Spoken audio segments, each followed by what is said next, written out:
જય દ્વારકાથી, જય માતાજી બધા મિત્રોને. કેમ છો? તો આજે આપણે બનાવવાનો છે ભરેલા અવેજીયા રીંગણાનું શાક.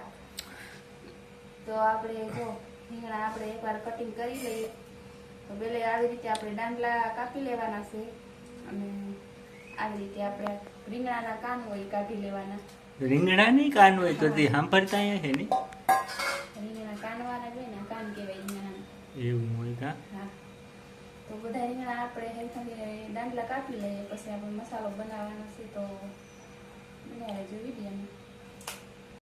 તો હવે આપણે બનાવી લઈએ મસાલો. તો આપણે પહેલા તો ધાણા ભાજી આપણે મોરી લઈએ.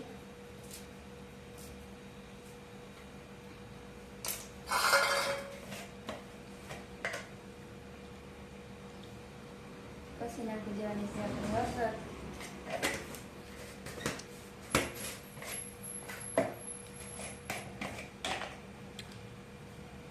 એક ચમચી જેટલો આપણે ધાણા જીરું મસાલો,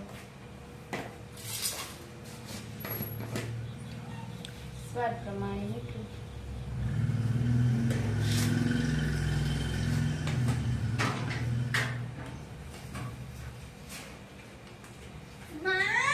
બોલો બોલો. આ બકરી સૌ કામ બે બે કરો છે? તો અમારા આવી ગયું બકરું આવી ગયું બકરું. ચાલો તો હવે તમે રોટલા ઘડવાનું ચાલુ કરી દો.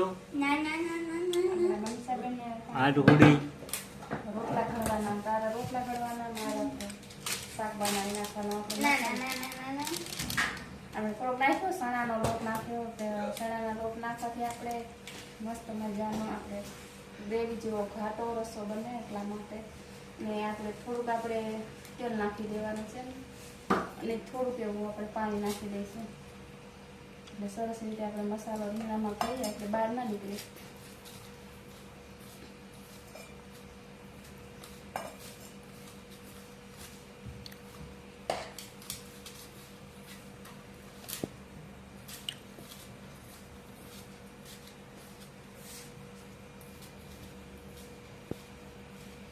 તો આપણો મસાલો તૈયાર થઈ ગયો છે. તો હવે આપણે આવી રીતે 2 કટ મારવાના છે.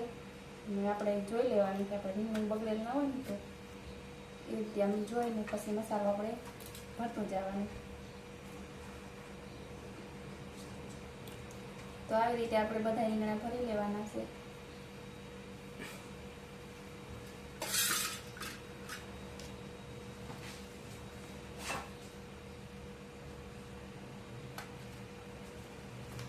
આને કહેવાય ભરેલ રીંગણાનું શાક.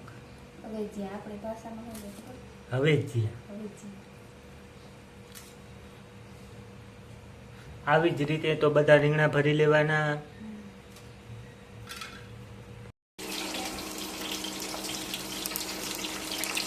તો આપણે જો મરચાં પણ વઘારી નાખ્યા છે. રીંગણા પણ આપણે તેલ ગરમ થઈ ગયું એટલે વઘાર નાખી દીધો છે. આપણે રીંગણા વઘારવા માટે તો આવી રીતે આપણે થોડીક વાર તેલમાં ફેરવવાના છે, જેથી સરસ મજાના આપણે ચટણી મસાલા પાકી જાય. એવું લાગે તો થોડું થોડું આપણે પાણી નાખી જવાનું. આપણે ચટણી બળી ના જાય એટલે આપણે થોડુંક એવું પાણી વેસમાં નાખી જવાનું.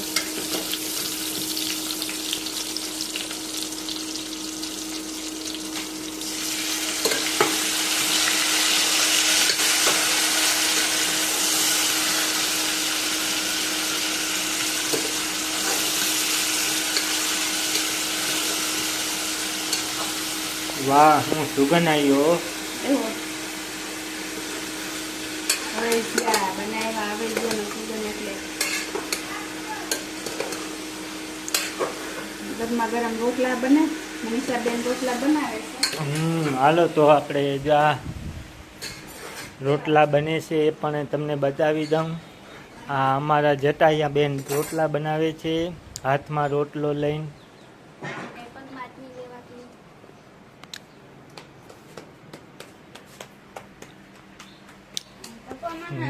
દેશી ચૂલે જો રોટલા. આ રોટલા ગેસ ઉપર તમે બનાવો ને આ દેશી ચૂલે બનાવો, હાથી ઘોડાનો ફેર પડે. हम जाने वाले हैं एग्जीबिशन में, तो आपको जरूर आना। કહી દે કેમણા જવાના છો એક્ઝિબિશનમાં કેવાની स्वदेशी मेड़ो बोल સ્વદેશી મેળો જો સ્વદેશી મેળાની હબદાઈ થાય છે એક પર वस्तु देवरावे એક પર રોટલો હરખો ચડાવી લે અહીંયા બોતા શાક બનાવો ત્યાં ક્યાંથી આવો અહીંયા અમારે શાક વઘારું